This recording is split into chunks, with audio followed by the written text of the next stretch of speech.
So in Masechet Rosh Hashanah, we have the statement that Kol HaShofar is supposed to sound like a very peculiar thing. It's supposed to sound like the voice of the mother of Sisera crying. So it's in the Torah, it's Yom Teruah Yeh Lachem. Rosh Hashanah is supposed to be a day of blasting or a day of blowing on the shofar. And so in Onkelos, we have Yom Yibava Yeh Lachon. And that is linked by Chazal to this pasuk in Sefer Shoftim. After the defeat of Sisera by Dvorah, and after Sisera is dead, there's the song of Dvorah. And so it says, Uchtiv be'imeh de Sisera, be'ad hachalon nishkefa v'tiyabev em Sisera. So tiyabev is connected to Yibava in the Onkelos, and so we have the connection, and Chazal makes something out of that. So that's a very cryptic statement. What does the weeping of the mother of Sisera have to do with the sound of the shofar?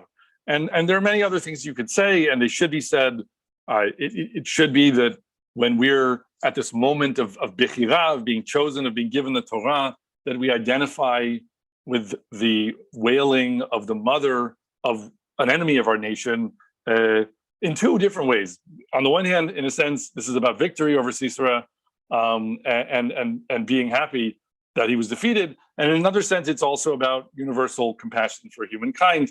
And that's something to remember in this moment when we're being given this very special, separate mission.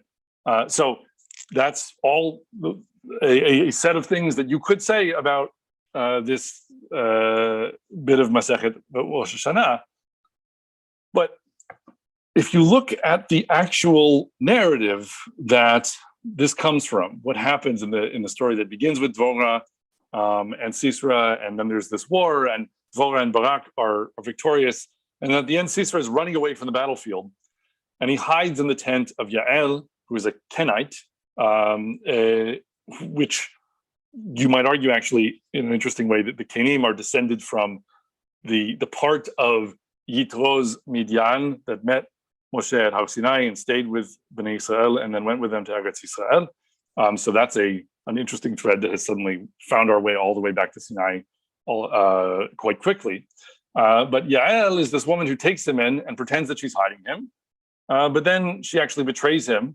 Once she gives him a drink and he goes to sleep, then she kills him with a tent peg in the head and then goes out and tells everyone. So that clearly makes Yael not his mother. His mother is most directly referenced in the song afterwards. She's weeping. But if you look at the elements of this moment with Yael, you could argue that Chazal, when they say the mother of Sisera, they are also referring to this moment, and they're really talking about Yael. Why is that? What does Yael do specifically? Yael is a woman who takes this man into her tent. She gives him what to drink? Not water, not wine, milk. She gives him milk to drink.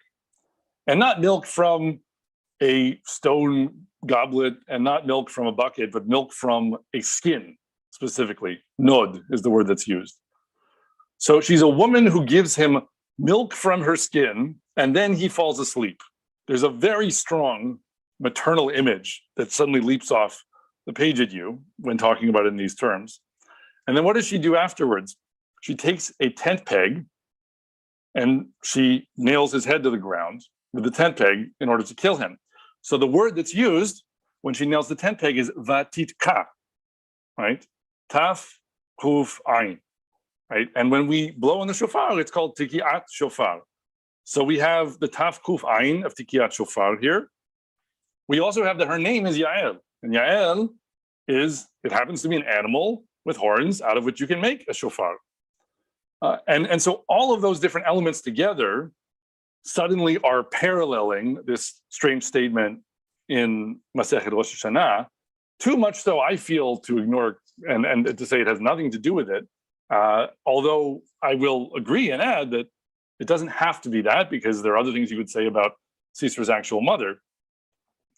But if we accept, if you'll buy the stipulation that we are hearing Chazal tell us, look at Yael and think about this. This is what we are actually talking about with Kol HaShofar, or at least this is part of what Kol HaShofar is really about.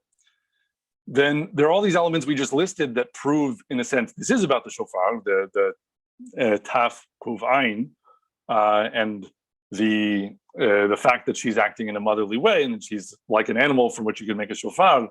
But then what's left is this idea of nailing the tent peg through his head to the ground.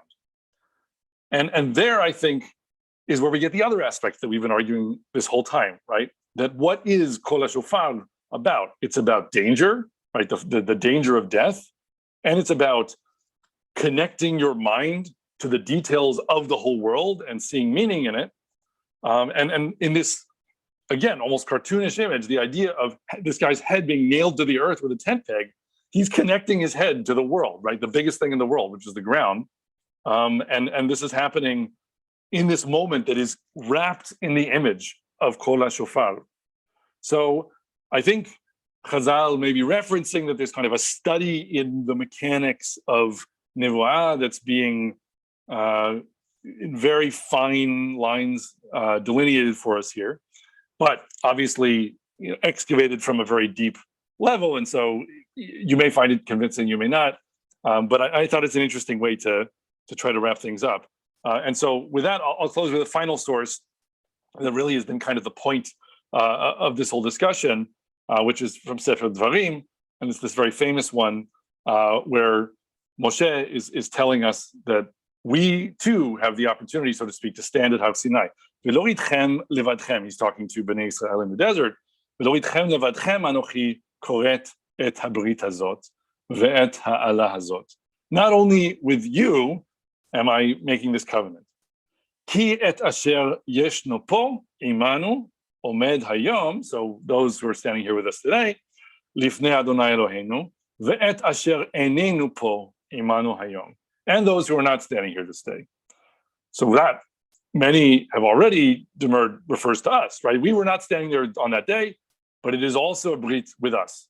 And it's a brit that we have an equal opportunity, I would argue, to discover the authenticity of, that we in our lives and our nations experience, if we take the right attitude in how we study it and how we interpret it, and we combine it with our tshuva and we combine it with our study of Torah, then we can see the Torah's authenticity given from the hand of the creator of the world, because we can see in the events of the world how it is shaped as a response to the mission that Am Yisrael are given by the Torah.